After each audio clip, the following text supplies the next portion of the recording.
আপুনি কেতিয়াও মিছা কথা নকয়। আনে মিছা কথা ক'লেও আপুনি সহ্য নকৰে।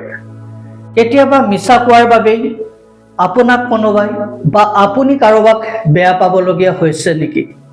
মিছা কোৱাৰ বাবে লাজ অপমান সহিবলগীয়া হৈছে নেকি?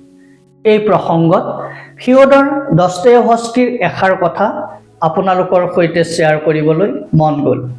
দস্তয়েভস্কিয়ে কৈছিল, "Don't lie to yourself. The man who lies to himself and listens to his own lie comes to a point that he cannot distinguish the truth within him." অৰ্থাৎ নিজৰ লগত কেতিয়াও মিছা কথা নক'ব।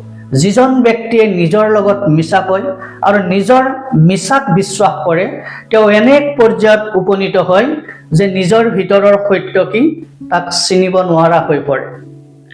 আপুনি বা মই পৰিস্থিতিৰ পৰা পলাই সাৰিবলৈ কেতিয়াবা মিছাৰ আশ্ৰয় লওঁ। আনক মিছা কওঁতে কওঁতে প্ৰতিটো কথাত মিছা কোৱাটো এটা স্বভাৱত পৰিণত হয়। তেনেস্থলত আনকটো বাদেই এদিন নিজেই নিজক মিছা ক'বলগীয়া সময় আহি পৰে। যেতিয়া কোনো ব্যক্তিয়ে মিছা কৈ কৈ নিজৰ মিছাবোৰ বিশ্বাস কৰিবলৈ লয়, তেতিয়া তেওঁ প্ৰকৃত সত্য আৰু মিছাৰ মাজৰ পাৰ্থক্য বুজিব নোৱাৰা হয়। ফলত তেনে ব্যক্তি নিজৰ মনৰ মাজত আবদ্ধ হৈ পৰে আৰু তেওঁৰ নৈতিক পতন ঘটে। আপুনি যদি নিজকে মিছা মাতিবলৈ শিকিছে, তেন্তে এই বদভ্যাস আজিয়েই পৰিত্যাগ কৰক।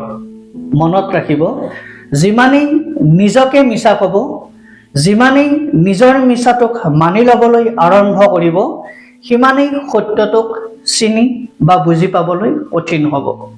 শেষত দস্তয়েভস্কিৰ চিন্তাৰে কওঁ, প্ৰথমে নিজৰ লগত সততা অৱলম্বন কৰক। প্ৰকৃত সত্য কি সেয়া নিজেই বুজিবলৈ, জানিবলৈ, উপলব্ধি কৰিবলৈ শিকক। নিজকে কেতিয়াও মিছাৰ আশ্ৰয়ত নাৰাখি ভয়ংকৰ বিপদৰ পৰা উদ্ধাৰ হোৱাৰ বাট মুকলি কৰক।